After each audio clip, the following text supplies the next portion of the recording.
Thanks for your patience, everybody. All right, let's get started. It's a small and intimate group. And I know that people might have to leave, but that's okay. And we have a film crew, so this goes beyond this room, which is always exciting. My name is Alex Iantaffi. My day job, I'm a therapist and an author. And I kind of unexpectedly done more and more work on gender over the years. And so what I was asked to do was really to give a presentation that would kind of set a little introduction for people who maybe have not been exposed to the idea of creating more inclusive environments for people of all genders. And so I'll let you know what we're doing today in a moment. And there we go. So what we're going to do in our time together today, which is just over an hour, is we're going to think about gender from an individual and personal perspective. At first, kind of what are our experiences of gender. Then I'm going to give a little bit of an overview, which is both a theoretical overview as well as a historical, cultural, and social overview. Kind of so looking both at theories of gender, but also kind of what's the history of gender. And then we're going to look more specifically towards the kind of latter part of the presentation at gender, body, and voice, and what are the practices that can help us create more inclusive environments. You're welcome to stop me at any point, especially as it is a small group. It's pretty easy to kind of ask questions as I go. There is way more material that should be covered in kind of an hour and 10 minutes. But hopefully this will give you a little bit of a flavor, and then I will talk at the end about where you can get further resources as well for more information. Alrighty, so before we start properly, I would like to talk about some group agreements and kind of setting up the space a little bit. So one of the things that I would like us to think about is confidentiality. So you're welcome to share anything that I'm sharing with you as a presenter, because I'm kind of giving you permission to do that. But if other people in the room kind of share their own experiences or stories, I would really invite you to keep that confidential or display any emotions. Kind of, let's just keep this in this room. So that's kind of the confidentiality agreement. I would also like us to think about assuming best intentions while remaining accountable for impact. And what that means is that when we are going to all assume that we're good people and that we're not meaning to hurt each other if we say anything, but sometimes, even though we have the best intention at hearts, what we say might land in a very different way for other people. And so if that happens, we also commit to remaining accountable for that impact and not getting derailed by a conversation about intentions. We're just going to know that we're good people and we didn't mean to hurt anybody, but if somebody's hurt, we're going to stay accountable for that and kind of focus on the impact rather than kind of getting derailed by the intention, if that makes sense. The next group agreement that I would like us to invite us to make is ethics of care. And what that means is that let's take care of ourselves. So if you need to kind of get up and stretch or go to the bathroom or have a snack, please feel free to do that. And let's not make assumptions about anybody's different aspects of their identities or experiences, whether that's pronouns or identities around race and ethnicity, class or disability, or religion and spirituality, or any other aspect of our lives that might be important and core to us. And so please take care of your whole self and also of the group that's here. And then finally, I would like to talk a little bit about what does it look like to create a culture of consent. Everything that I invite you to do as an activity is just that, an invitation and not an order. I think we can get really used to, a lot of us have been kind of in school environments growing up, and we can all get used to just doing what we're told. And that's definitely not the case here. If there is an invitation to take part in an activity, it's just that, an invitation. And as part of that consent, make sure that however you're participating is within your capacity for this day. So, if you're like, this is not really accessible to me, or I need to modify it in any way, it's absolutely fine to do that. And if you need to ask something of me as the presenter to kind of make the material more accessible, that is absolutely fine as well. For example, I know that I talk really fast when I have a lot of material to cover, and I have an accent, and that can be really hard, so feel free to kind of interrupt me and slow me down if that's making it hard for you to access what I'm saying. And the last last thing really that I want to talk about in terms of group agreement is sometimes in a workshop of this type, people might share some of their experiences or share some of their thoughts. And if that happens, then afterwards, during the rest of the conference, you want to interact with the person because maybe you want to tell them, your story moved me in this way and this is how I relate to it. Rather than kind of going into it straight away, please approach that person and ask if it's okay. Like, we were at the same workshop together and I wanted to talk to you about something you said. Is that okay? And if they say yes, that's fine. And if they say no, then it's fine and they don't have to give any explanation. If they say maybe, it means not for now. And it's okay to leave it. And you can always say, well, if you change your mind, let me know, so that there isn't any pressure of you kind of going back to them. And that's kind of all part of this idea of creating a culture of consent in kind of all our activities, including even when we come together just for an hour or so. So what's the reason why even in a group that's as small as this one, and it's just an hour, so maybe there isn't any need to do group agreements, it's more didactic, this presentation anyway. Why did I take all that time to do that? Well, one of the reasons is that today, because part of the intention and the audience is mostly for kind of educators and people and facilitators, choir directors, people want to create more inclusive spaces, I'm going to do a little bit of kind of meta process, kind of explain why I do things the way I do when I talk about gender and creating those kind of spaces. And one of the reasons to kind of set up these group agreements at the beginning is really to create a container. So we can never guarantee safety for other people, but we can create a container where maybe people feel a little bit safer to take some risks, maybe especially people of marginalized identities who might feel and not be as safe as other people when they express their own experiences. And so we want to create a container in which that might be possible. And also because gender is a really sensitive topics for pretty much everybody. Gender is something that's really core. We'll talk a little bit more about this as the presentation goes on. It's one of the first thing that gets asked. What's the gender of this baby when a baby comes into the world? And there are all of these stories that we all have about gender, regardless of our gender identity. So it's something that's really core to us, like other aspects of our identities. And so feelings and emotions might come up. You might notice, even as we talk about this, that you might notice, like, I feel like I'm lifting up the chair a little bit, or I'm noticing my breathing getting shallow, or I'm feeling like my spine is kind of getting tight. It means you're having some reaction to the material. And so it's really important when doing that to kind of notice and kind of slow down, which I'm going to be a terrible example of that today, but in theory, kind of slow down and take all our time and kind of be fully present and give a little space for people to kind of digest this kind of material. And the last thing I want to say about why it's so important to create a container is when we talk about gender, we don't come at this as a new topic or as if we are discussing this topic in a blank slate, right? We're coming at this already in kind of a cloud of historical, social, cultural, and intergenerational trauma when we talk about gender. It's impossible to talk about gender without talking about settler colonialism, for example, which we will in a little bit.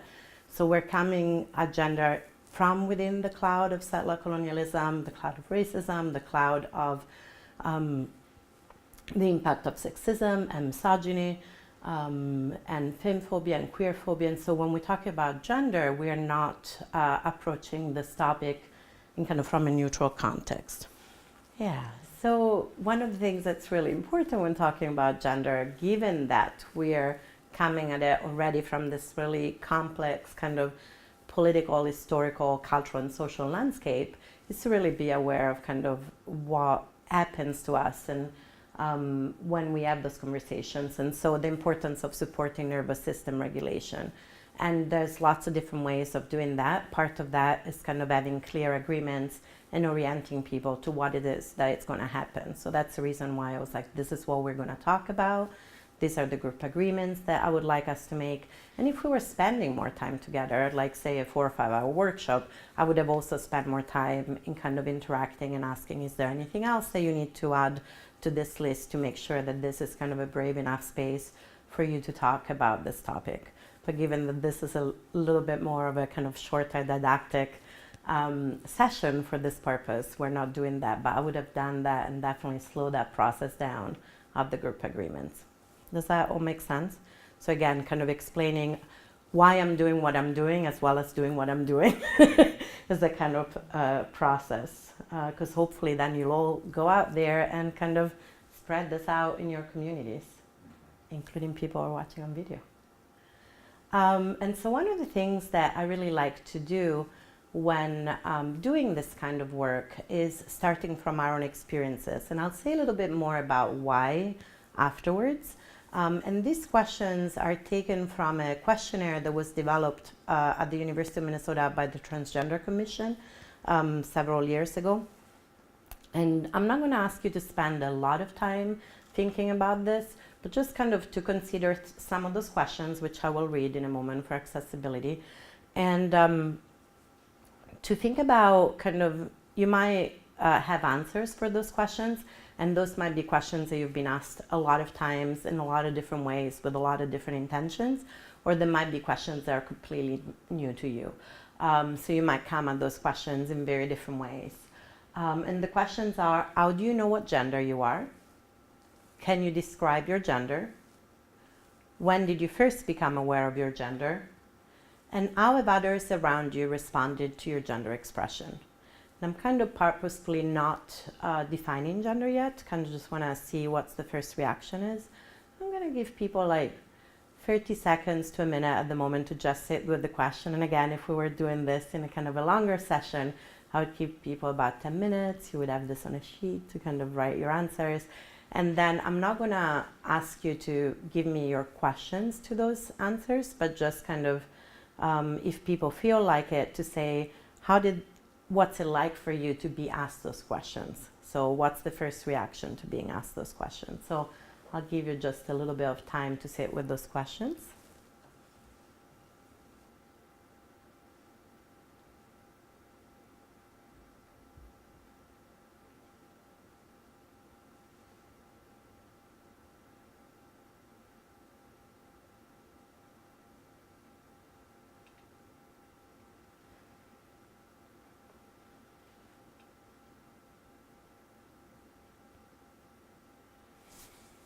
Alrighty, so this is one of those exercises that can take as long as or short a time as you give it. And like I said, we're not going to doing it in depth with actually people writing their answers or having time to then, you know, if it was a large group, maybe even breaking out in pairs to talk about how those questions landed. Again, not the actual answers, because that can be really personal, but kind of what's the first reaction to being asked those questions like? They're really familiar questions. Are they really new questions? What's your first emotional reaction to them? And if any, I don't know if anybody wants to share. And it's okay if you don't. Yeah, you know, it's interesting for me because as you were just talking and presenting, I'm in this world of language with you. Yes. And then as soon as you put the questions up, the word gender puts me into a place that I don't actually have language for. It's a word that I don't understand on a basic experiential level. And so it's like, so then I just immediately, I mean, I would describe the experience as something sort of like going blank or being confused or something. Not unpleasantly, because it feels like a comfortable, safe environment, except he's filming me now. Yeah. Yeah, I think maybe it's better just not to. All right. Yeah. I think it's too personal. Yeah. Okay. For me. Yeah. Thank you. That's fair. Thank you for noticing that. Like, Yeah. just give your moment, like give your nervous system a moment to settle. Yeah.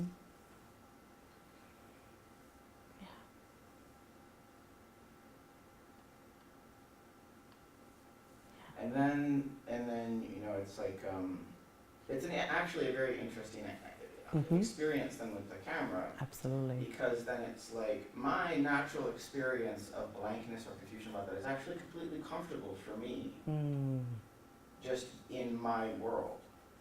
But then coming into contact with people who I don't, as it's hard to communicate about that experience, and then it can tempt me to try to plug the hole. Like there's just all of this is actually very spacious for me, but I can be tempted to try to plug that space with a lot of language to try to explain things. And as soon as I start to do that, I feel like I'm lying. So it's pretty complicated right out of the gate. It is pretty complicated right out of the gate. Yeah. Thank you for sharing that. Yeah. Yeah, absolutely.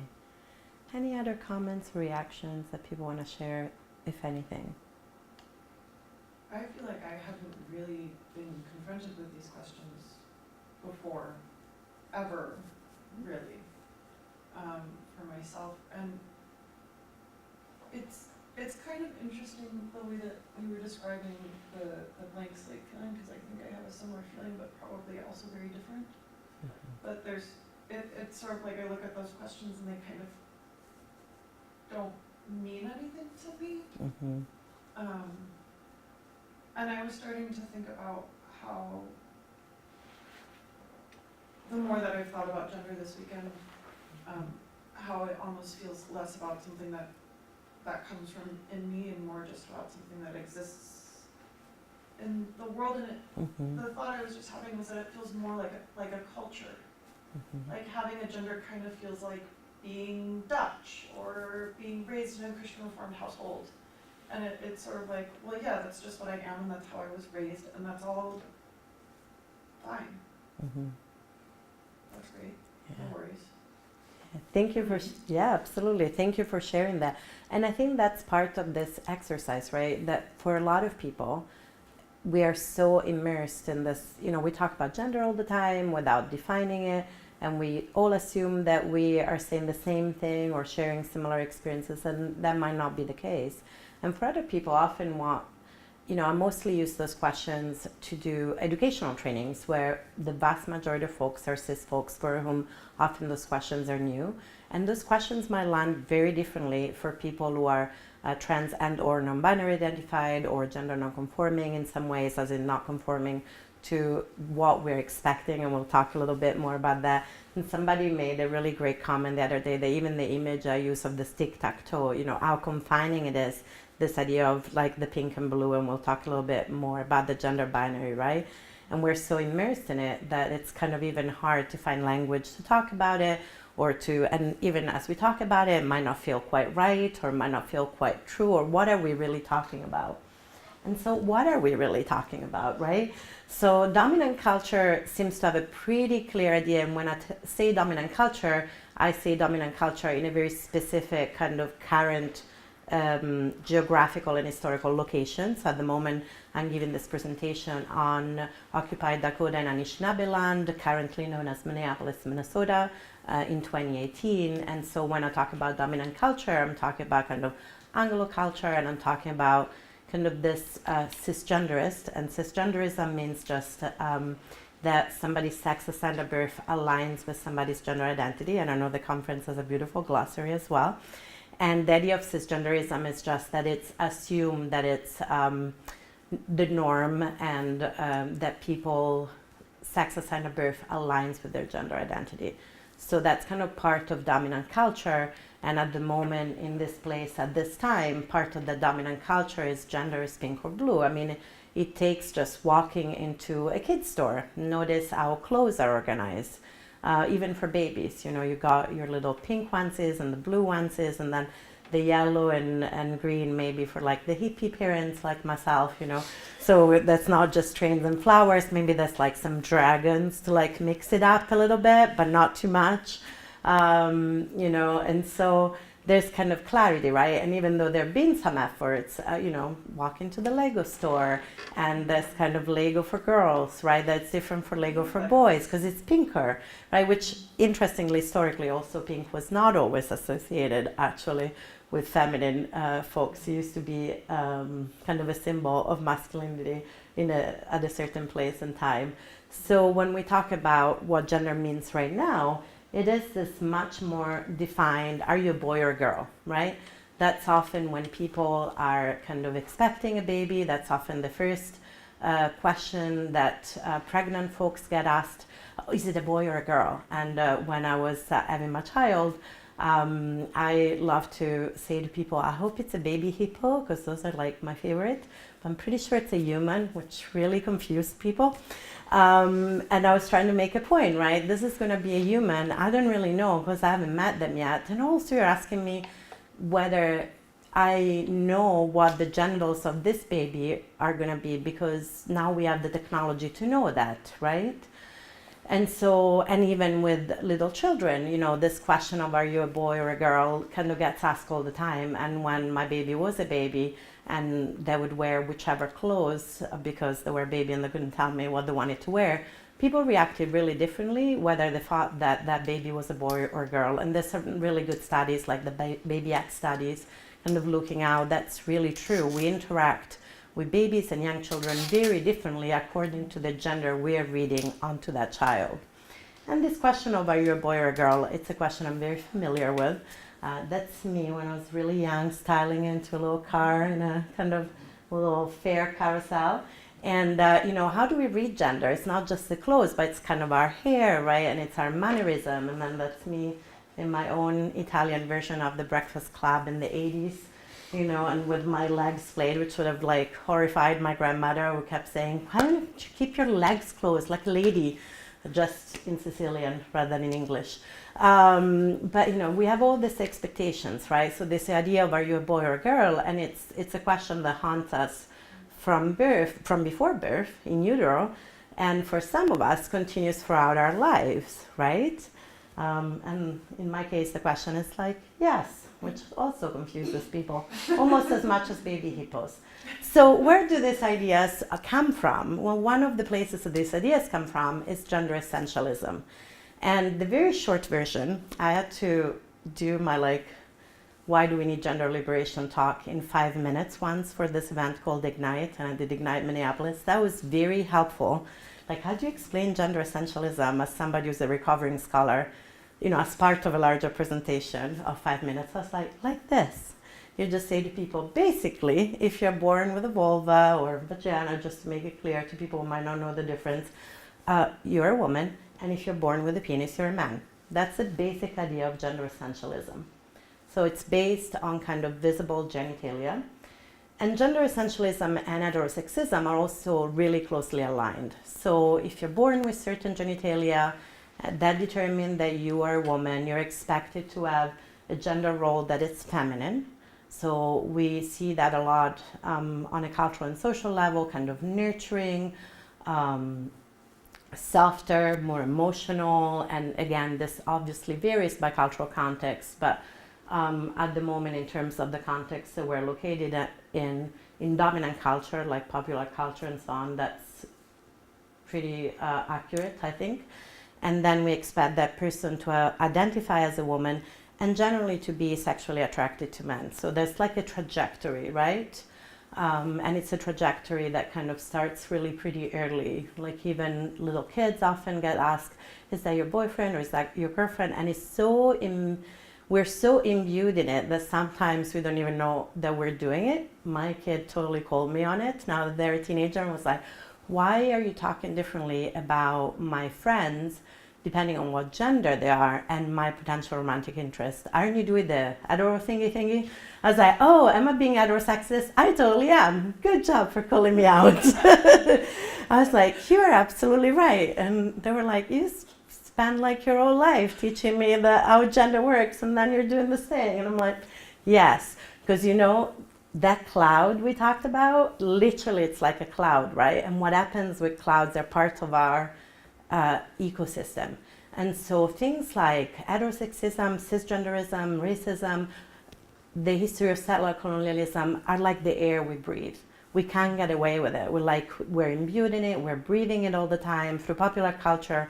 We're bringing it up with us from family of origin, and it takes intentionality to kind of challenge that because it feels natural. And often when you have those conversations with people, that's what come up, right? This is just how it is. It's nature, right? Well, not quite. So if we think about gender as biopsychosocial, there's a whole body of kind of feminist science that has completely debunked the idea that kind of gender is a binary, even on a biological level. We're not just male or female. The intersex folks have always existed. Also, gender is not just our genitalia, but it's our chromosomal makeup. And I can assure you that very few of us know what our chromosomal makeup is. So what our true biological sex might be, who the hell knows, right? Because very few people look at their chromosomes so closely. And then part of our biology is our brain, and now what we know, and hormonal system, and what we know more and more is actually both our brain and our hormones also react to the environment. I mean, even genes can be turned on and off according to the environment and behavior, right? So this is not so simple. When we're talking about biology, we cannot be essentialists knowing what we know about science, right? Because if we know that genes can be turned on and off, and our bodies and our hormones and our brains are reacting to the environment, how can we not be relational in the way that we grow into our identity, right? And so that kind of links also to this idea of the psychological. What's our personal experience of gender? How do we relate to our own gender, to other people's gender? And then, of course, social, cultural messages, life circumstances, all of those kind of things influence the way we relate to our gender. And so when we start to look at gender as this much more complex biopsychosocial construct, then we're starting to kind of muddy the waters quite a bit. And they're still muddy. It's not like I'm saying, like, and now I will give you all the magical answers. That's not going to happen, sorry. But it is complicated, and it is, I love that there was a comment about, like, this is, how do you even talk about gender? And I think that even on the level of scholarship, people are still figuring this out. And one way that people have been used on an educational level to talk about some of this idea of gender as biopsychosocial rather than gender as essentialist is this beautiful image of the gender unicorn. And if you ever see anybody doing presentations about gender that have the genderbread person, I'd really warmly invite you to consider using the gender unicorn instead, as it was created by trans students. And the gender unicorn is really, it's not devoid of issues, but it's trying to communicate that idea that actually is not that simple. You know, our gender, our sex assigned at birth, like we said, it's not binary. It can be female, male, or intersex. Our gender identity can be, you know, more on the feminine spectrum. Somebody might identify as a female, as a woman, as a girl, as a femme. Somebody might identify as a male, man or boy, or as a gender fluid person, or as an agender person, you know, that might feel actually they have no gender. And then sexual attraction also, and relationships also start to get a little more complicated. For example, just because we're sexually attracted to certain folks of whatever gender or gender presentation doesn't mean that we're also romantically or emotionally attracted to them. And even when we think about dominant culture, there's this really interesting phenomenon where in dominant culture, men are supposed to be sexually attracted to women.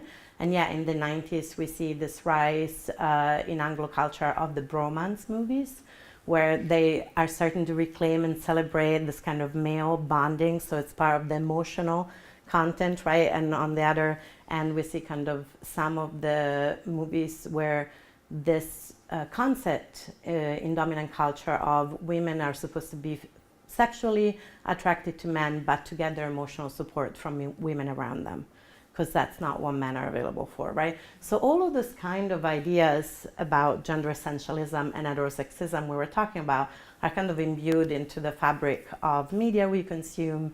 And when we start to kind of muddy the waters, maybe we start to be a little bit more aware of this kind of messaging and how do they relate back to the idea of gender essentialism. So one of the ways that I've found pretty useful to think about gender in recent years is really to think about gender as a landscape. And there's two reasons why I really like this metaphor. You know, I used to use so many, you know, we talked about gender as a spectrum for a while. You know, we started with gender isn't binary, it's a triangle, and then it's a spectrum. And now I'm like, I would like to propose that gender is a landscape.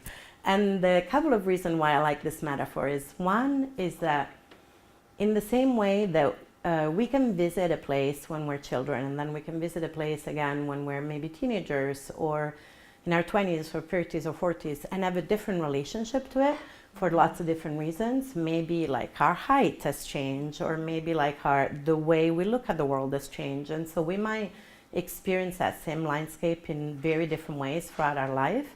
I think that gender is also something that we might want to consider differently as we age. And for example, most people I've talked to have different ideas of gender as they go through their life. You know, the way they relate to their gender, whatever they might be, are probably not the same at 70 as when they were 4 or 5 years old. And the other reason why I like the metaphor of gender as a landscape is because it enables me to say things like, I haven't seen all of the world yet. I mean, I haven't seen all of the United States yet, even though I've lived here for 10 years. And there's a lot of things I still want to see, and I haven't seen. And just because I haven't seen certain things like the Northern Lights, for example, here I am living in a place where I could see the Northern Lights. I've chased those Northern Lights all the way north and more north, and I still haven't seen them, but I know they're real, and I know they're beautiful, and I know they're natural, and I know they're valid, right? And they're part of the natural landscape.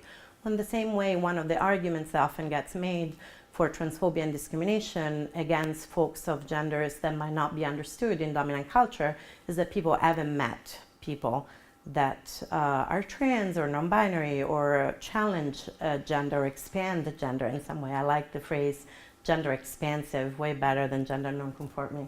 So people that expand the idea of what gender might be. Just because you might not have met somebody who expands gender in a direction that you understand, it doesn't mean that that person doesn't exist or their experience is not valid, right? In the same way that the Northern Lights exist and they're no less beautiful for me not having yet directly experienced them, somebody's gender also exists and is no less beautiful for the lack of me having experienced their gender, right? So gender as a landscape gives us a little bit more expansiveness to talk about this, and also to start kind of challenging this idea that only what's in my direct experience is valid and normal. So making sense so far? And this idea is also why more and more, when I've been asked to do more educational sessions around trans issues, or like a trans 101, so to speak, I've kind of moved away from, here, let me tell you about trans people, and move towards, let's really talk about gender, and let's really ask everybody to think about their gender. Because when we do presentations that way, which I have done for a long time before kind of shifting to a different position, what we're doing is we have breathed in this is genderism, and we're saying, let me tell you about all these weird genders over here. They are different from what normal, in air quotes, genders are, right? But if we see gender as a landscape, is the Grand Canyon any more normal than Lake Superior, or the desert any more normal than the ocean? They're just different parts of the natural ecosystem, and so there are different parts of gender that people may or may not have explored. And gender diversity and creativity have always existed. Often a question that people have is, why am I trans, or why is my child trans, and where is this coming from? And how do you know that this is the landscape and not a fantasy, right? Well, history, it's probably the best evidence we have. I mean, I'm really grateful to all the scientists who are looking at our brains and all of that. But honestly, historians have done a really good job of documenting the gender diversity and expansiveness and creativity have existed across the globe, across time, in pretty much every culture and tradition. And this is an image of the Phrygian goddess Cybele, who was pretty big in terms of, as goddesses go, around the time of the Roman Empire. And that's a picture of a statue of one of her priestesses, the Galli, who traditionally, but not exclusively, used to be people who were assigned male at birth but would dress in feminine clothing. And also the kind of cult of the goddess Cybele also had kind of a political role towards the end of the Roman Empire, kind of criticizing power. So there was also kind of a political and spiritual role that they had. And on this very land, which, like I said, we now call the United States of America, gender diversity has always existed, and my understanding is that in many different Native tribes, there are many different terms to talk about what we would call gender, but even the way we're talking about gender wouldn't quite match, because be relational and community based, and pretty much every indigenous culture that I've ever come across historically, the idea of gender would be relational and community based and not individual. And then that would be a whole other hour that we could do about individually based culture versus community based culture, and now kind of there is no kind of indigenous culture that I've ever come across that is not a community based culture. So gender is much more relational and complex, and there are several kind of words. And then in the 80s, I believe, several indigenous folks who lived in North America mostly kind of came together to find an English-based term because of settler colonialism. This beautiful gender expansion and landscape was kind of being devastated and torn apart by genocide and erasure of language and culture. Because of that, indigenous folks came together and created this English-based term Two-Spirit. And so if you want to find out more about Two-Spirit's identities and community, I really invite you to check out the documentary Two-Spirits, which kind of starts from the horrendous murder of Fred Martinez, who was a young Navajo person, I believe, Two-Spirit person, and then uses that to talk more about the current experiences of Two-Spirit folks and how the genocide of Native folks is ongoing in the United States, because people are still suffering from its consequences. Is one of the ways in which people are still suffering is the murder rates amongst indigenous women and Two-Spirit folks.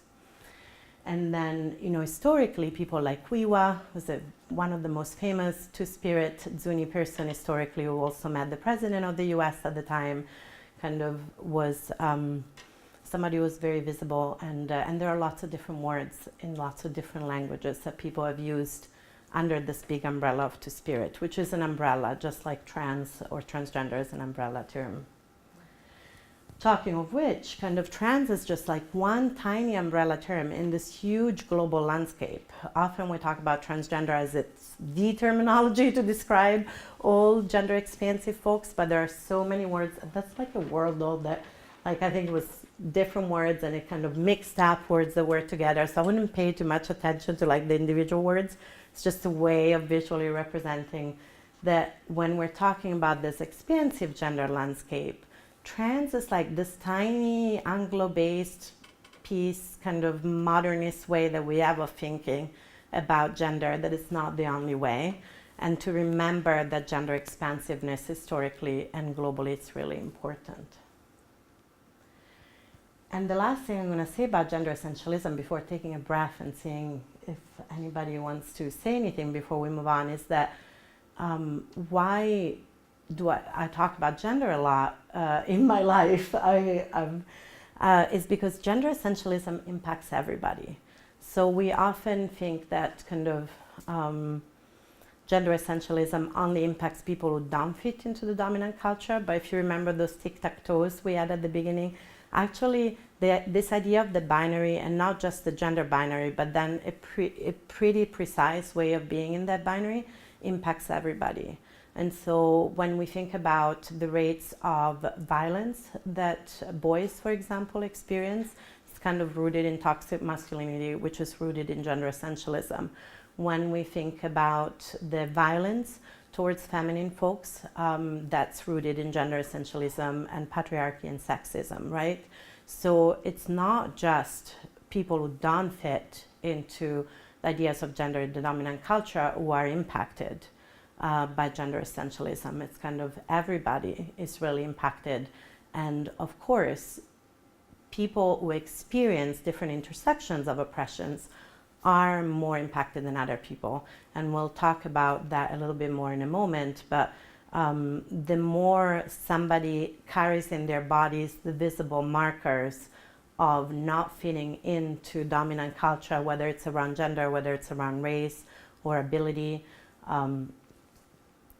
or other aspects of identity, then the more people are impacted. And that's why we see, for example, the horrendous rates of murder of trans women of color, or the impact of HIV, again, kind of trans feminine people of color kind of in community, because the more marginalized and the more marginalized the body, the more the impact in terms of dominant culture. And yet we're all impacted. And so it's that fine line between recognizing that some bodies are more impacted than others, but that truly our oppression is interconnected, and we cannot have a movement that's not intersectional if we truly are working towards everybody's liberation, if that makes sense. Any kind of questions or comments before I move on? I'm also happy to kind of just keep going, because like I said, I have a lot of material, but I want to give it a little breath and opportunity for people to come in if you have questions or comments. And it gives me a chance to drink a little bit of water.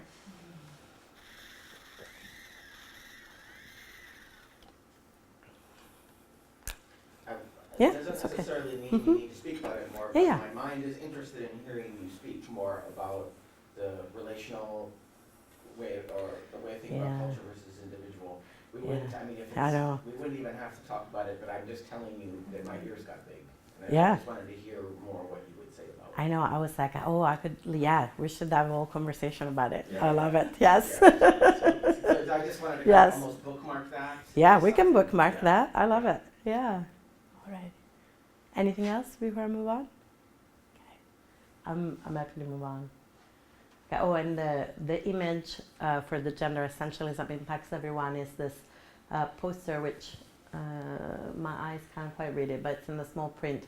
But basically, it really looks at the gender binary and really looks how people are impacted. So for every girl who's tired of acting weak when she's strong, there's a boy tired of appearing strong when he feels vulnerable. So this idea that boys don't cry, or, girls are naturally emotional and all of that. For every boy who's burdened with the constant expectation of knowing everything, there's a girl tired of people not trusting her intelligence, and so on. And it points out, even in this very binary way, how gender essentialism impacts people. And of course, we know that's way more expansive than that. And oh yes, this was the other image that I had for gender essentialism impacts everyone. For example, like if you were born with a penis and therefore identify as a man in gender essentialist culture, are you really a man? And what makes you a man? Like, can you build a log cabin? Can you be 1/10 as manly as Steve McQueen? Can you grow an epic beard? Because that's totally part of manliness, right? Could you learn to weld if you wanted to, right? What is this idea of man or woman that people are living up to, right? Can you survive a rattlesnake bite? That's one of the fascinating. And can you rescue a kitten from a tree? Because that is like the ultimate of manly firefighter tasks. So like this idea that gender, when we talk about gender liberation, it's in our self-interest as trans folks. I would say like, yeah, it's in my self-interest, but let me tell you, you might breathe a little deeper too. And one of the things that actually has happened as I interact more and more with cis folks talking about gender is that everybody has a relationship with gender. And often everybody carries a story of pain around gender policing, around gender restriction.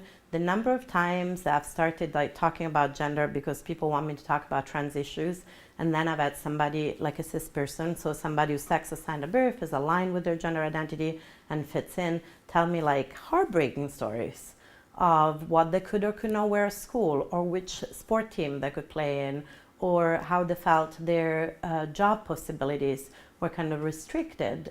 It's kind of heartbreaking. So really this idea that it's just for cis folks is really not true. And if you're interested in this, I have just started a podcast. I'm getting better at doing this, of like plugging more resources. And my new podcast, of which are 2 episodes out at the moment, is called Gender Stories. And the second episode is actually an interview with Eric Peregrine, who's another featured speaker at this event at the Trans Voices Festival. And we talk about gender and voice in that podcast in more depth. And Eric shows their incredible amount of knowledge around working with all voices and all genders in kind of a more musical choral setting. But there's really some good material, I think, for everybody. And that's very much the idea of the podcast is very much based on this idea that we all have a relationship with gender and kind of exploring that a little bit more with people of all genders. And I was talking about how we cannot talk about gender without talking about settler colonialism and indigeneity. We cannot talk about gender without talking about race and racism, because our very own experience of gender is deeply connected to other aspects of our identity, especially like race and ethnicity, class, disability, sexuality. All of those kind of things kind of weave in to create a very specific idea and experience of gender. And rather than me talking more, because I'm doing a lot of talking, before I forget, the word intersectionality was coined by Kimberly Crenshaw, who is a legal scholar here in the US, to really denote this idea that we cannot talk about one aspect of somebody's experience disconnected from other aspects of that experience. And specifically, her work focused on the experience of Black women, specifically through the legal system, and how they differed from not just the experiences of Black men, but also from the experiences of white women, and kind of follows into, that legacy of Black feminism that kind of keeps drawing attention to the very specific of intersection of race and gender, which needs to keep being central to the way we talk about gender. And so what I want to do is share a poem that a young person created, I think about 3-4 years ago at this point. I have permission from them to share it. It's on YouTube, and they really love for me to share this poem when I do this kind of educational sessions, and lasts about 2 minutes, and hopefully the technology will work and I'll be able to share that with you. Ready? Yes. And hopefully we'll have sound. Oh, yes. If I died, would it matter? Maybe, no, yes. For my loved ones and family, yes, my death would matter. It would matter because I'm one of them, a member of an intricate web of lives, woven together by the more, the fates, the women with the thread of life in their hands. If I died, would it matter? To the random stranger, no, they never knew me, so why should my death matter to them? The stranger has never cared about the death of another total stranger. Why should my death change that? If I died, would it matter? To someone who's been through what I have, seen and done what I have, maybe. Really, why should strangers and outsiders care if I died? It doesn't affect their life if mine ended. They would never know, never care, never show. Why? Because I'm Black. What does that have to do with anything? Everything. Because I'm different, my life hangs in the balance all the time. I hang by the Morris thread every day, watching, waiting, wondering. When will my thread be cut? If I died, would it matter? No, I'd just be another statistic on a chart of lives lost in a year, a month, a day. Just another tally on the chart of dead Black youth. Just another tally on the trans death chart. Another tally, another chart. I'm told my life matters, that I'm important. But then you realize I've got a woman's body. I become less important, an object. And then you see I'm Black, even less important, can't be free. And then you learn I'm bisexual, less important, unseen. I have a different religion than you. Unimportant Black, bisexual, heretic. Finally you learn I'm trans. Unimportant Black, you don't want to be bisexual, heretic. My death won't matter if after getting to know me you tell me I'm unimportant. If I died, would it matter? Yes. Friends, family would grieve for my passing. Maybe. For the trans Black youth who have been through hell like me. No, I'm just another statistical tally mark on another chart. If I died, would it matter? Or would I just be another tally mark on a chart without a name? Am I a statistic, or do I matter? If I died, would it matter? I don't know about you, but no matter how many times I watch that poem, I'm always chucked up by the end of it. And I think the power of that poem for me, and why I use it, and I feel really honored that I have Damien's permission to use it, is because we can talk about statistics all day, and I have done with a lot of medical providers, because that's my field. I'm a mental health provider and clinician. I'm a sex therapist. I'm also, I used to be an HIV and sexuality researcher. I can throw statistics at people all day, but to actually, voice, singing, poems, have that access to our emotional content, right?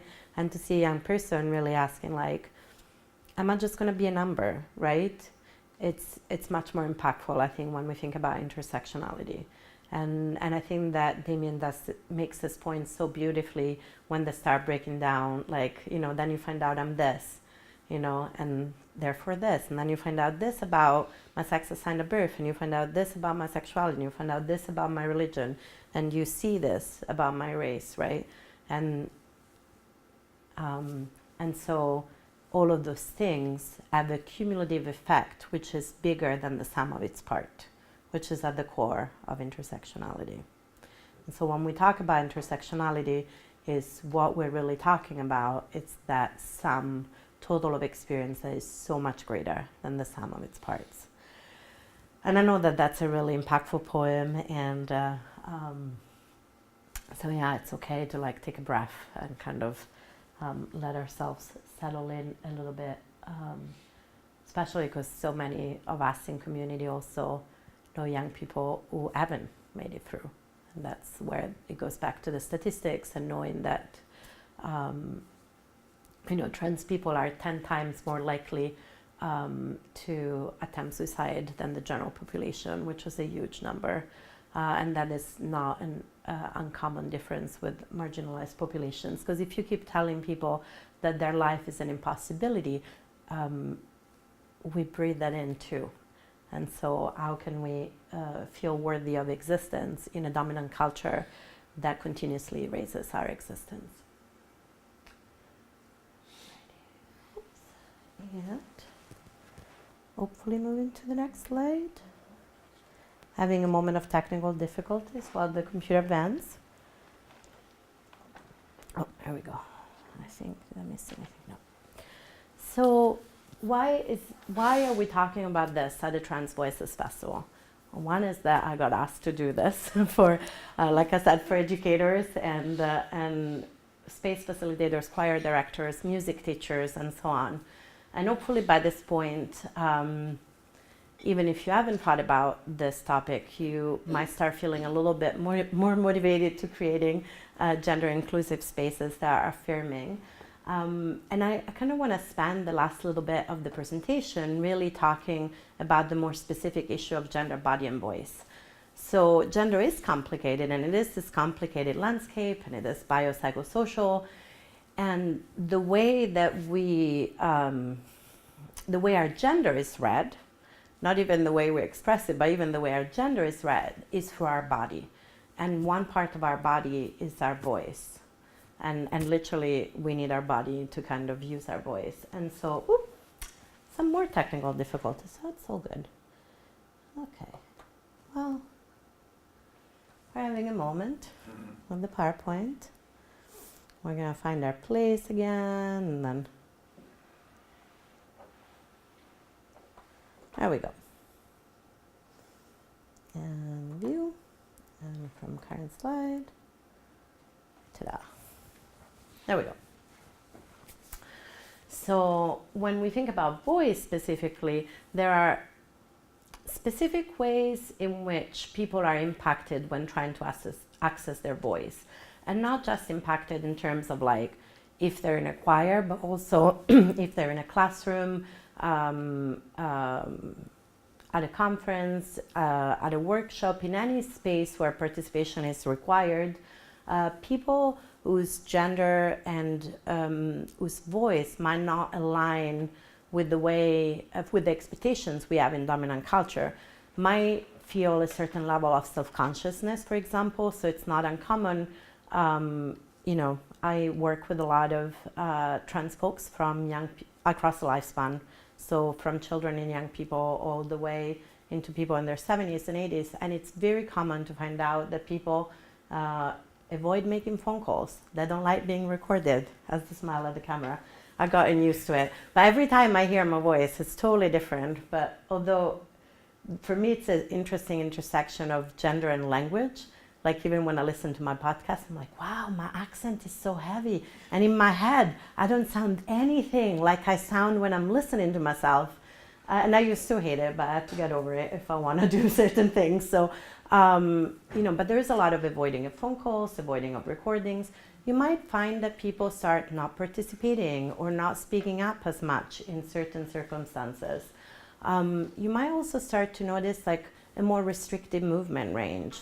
It is not unusual for people to kind of try and make themselves safer in an unsafe world by embodying gender in a particular way that feels protective to them.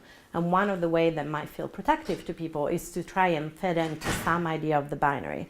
And again, that intersection is really important. Like, I've also talked to a lot of non-binary folks who are like, well, it's great for non-binary gender expansive white people in the US to express themselves more freely. It might get more attention, and it might get me killed as a Black person, right? So non-binary people of color, especially BIPOC, Black, Indigenous people of color, here in this place we now currently called the United States, don't have the same privilege in terms of fully expressing their gender as white people might have, which again, it's that intersectional issue. So there might be a restriction, and that expression does include voice, right? And that limits people's life opportunities. It's not unusual that families say, oh, my child used to love blah, blah activities or going to this restaurant, and now they never want to go to their favorite restaurant again. And the minute I ask, well, what's the restroom situation? And they're like, what do you mean? I was like, well, are there family restrooms, all gender restrooms? Is it just male, female restrooms? And there is this look of relief on the young person often, and then this bulb that goes on for the parents, right? It's not that they'll stop loving the restaurant. It might be that it's no longer accessible to them in the same way. Or it might be that when they go to the restaurant, they are misgendered by the servers being in that same restaurant for years, or by their parents. Or they might used to love sports, and now they don't even want to do gym anymore because it's gotten complicated. And they don't necessarily have all the language and the theory to express that clearly. But once you break it down, there are definitely certain red flags that come up. Like the day that there's gym in school, it's always a difficult day, and so on. And so people might start restricting their leisure activities. Grades might start to drop for young people. I know there's a bunch of teachers probably who are going to watch this. Students who are really engaged, their grades start to drop. They don't participate, they don't speak up, and often it's because they don't want their voice being heard, because that voice might lead to more misgendering, and it might lead to more pain for them, and it might lead to more teasing even. And that's not just for transgender student, but for any gender expansive student, which often includes, for example, even cis boys who might be more feminine in their expression, or cis girls who might be more masculine in their expression. And so the impact of this on their quality of life is significant. And think about how many microaggressions people who are gender expansive face every day. So, and microaggressions are things that nobody thought, I'm going to do this to hurt somebody. It just kind of happens. And so, for example, a microaggression is if I go to a conference and people start with ladies and gentlemen, and there we go, my identity is erased. Or I go into a building and there's only a male and a female restroom. That's another microaggression. There's not like a place in which my gender might not get policed or challenged. And then I need to kind of make a choice that doesn't fit. And they may or may be more or less safe, right? And so microaggressions are kind of this level that's almost invisible to folks who don't have to deal with the same level of discrimination. But it's also kind of the fabric on which then more harassment and violence also manifest. So the same gender essentialist culture that kind of perpetuates those microaggressions all the time, it's also the same gender essentialist culture in which a lot of harassment and violence, again, especially for trans feminine folks and especially for trans feminine people of color here in this place and this time, kind of it's a soil on which that grows. So that's why it's really important to talk about gender and body and voice, because often how people, young people, or other people you're interacting with use their voice or don't use their voice, it's one of the first signals that something might not, that something is going on.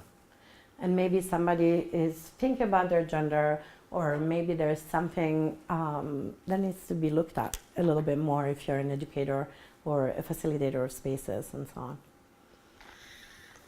And so the last thing that I want to look at before we leave like a couple of minutes for any last comments or questions is really, what does it mean to create spaces for all genders? And so what are the things that you might want to think about when creating more spaces that are more accessible and inclusive of people of all genders? Well, beautifully, you're experiencing one now, like yesterday and today. You know, there's a whole bunch of restrooms that have been relabeled. The language that we're all invited to use is different from kind of dominant cultural language.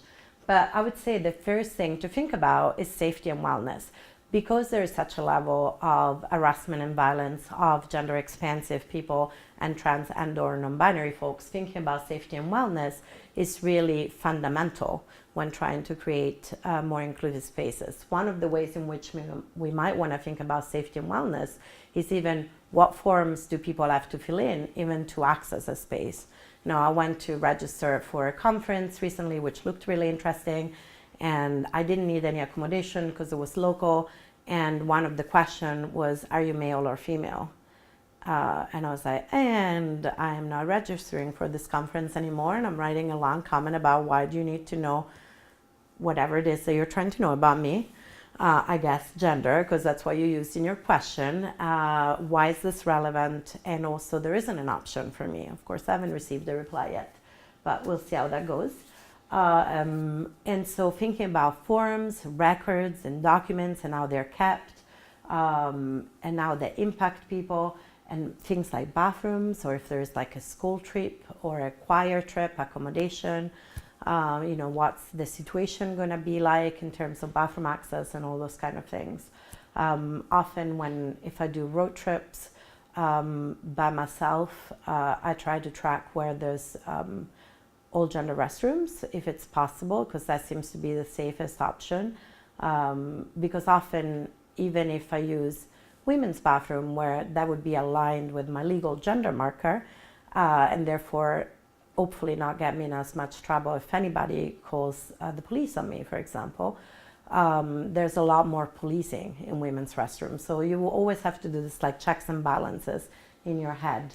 So if you don't want your choir participants or students or people in your community setting to go through all that, it kind of pays to plan ahead and think about it. Or if I do a road trip with somebody who's like more who's cis, so whose gender assigned at birth, gender identity aligns with their sex assigned at birth, I'm asked them to go in and scope out what's the bathroom situation. So I'm asked somebody to go into the men's restroom and tell me how many stalls are there, how busy they are, where they are, so that I'm oriented.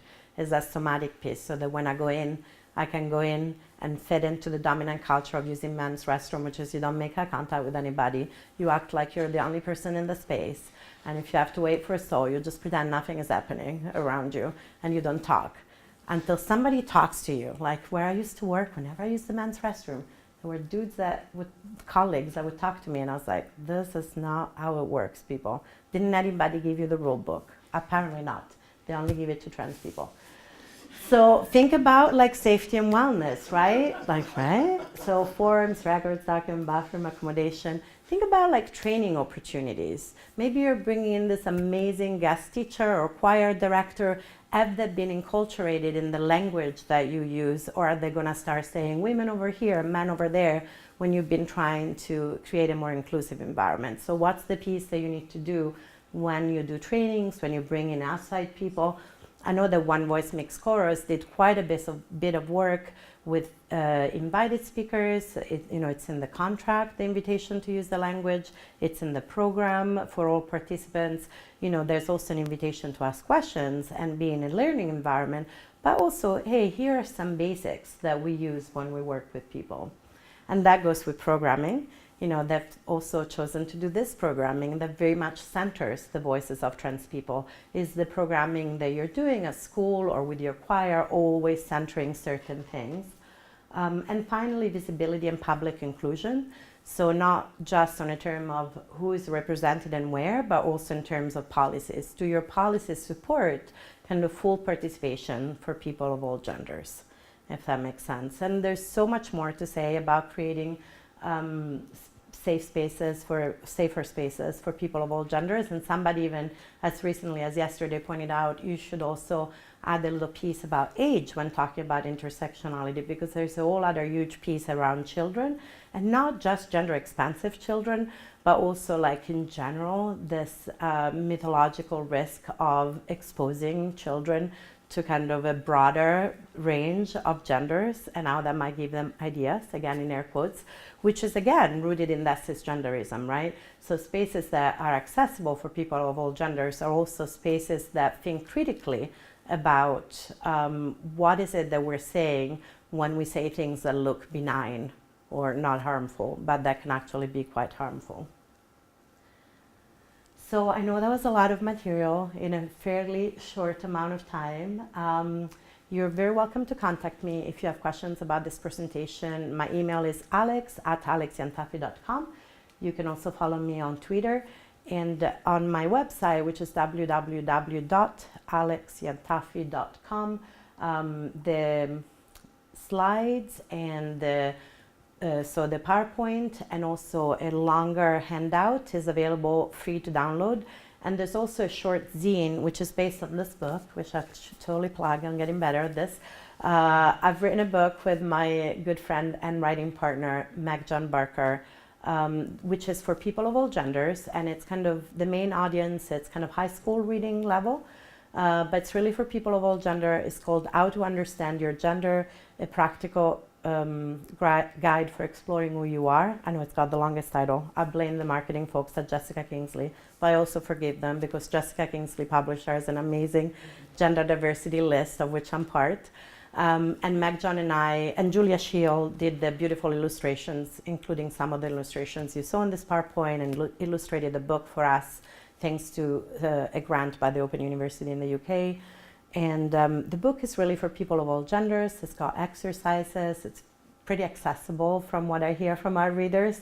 And it's a really good way to kind of expand on some of the ideas that were in the presentation. And we created a zine, which is free to download from both my website and Meg John's website. So if you like more resources, please don't hesitate to use that. And thank you so very much for your time and attention. I will kind of stay behind for a few minutes for questions or comments, but also we can like free up the film crew. But yeah, I hope you've enjoyed this presentation, and I hope this invites you to keep challenging people around you to create spaces that are inclusive for folks of all genders. Thanks.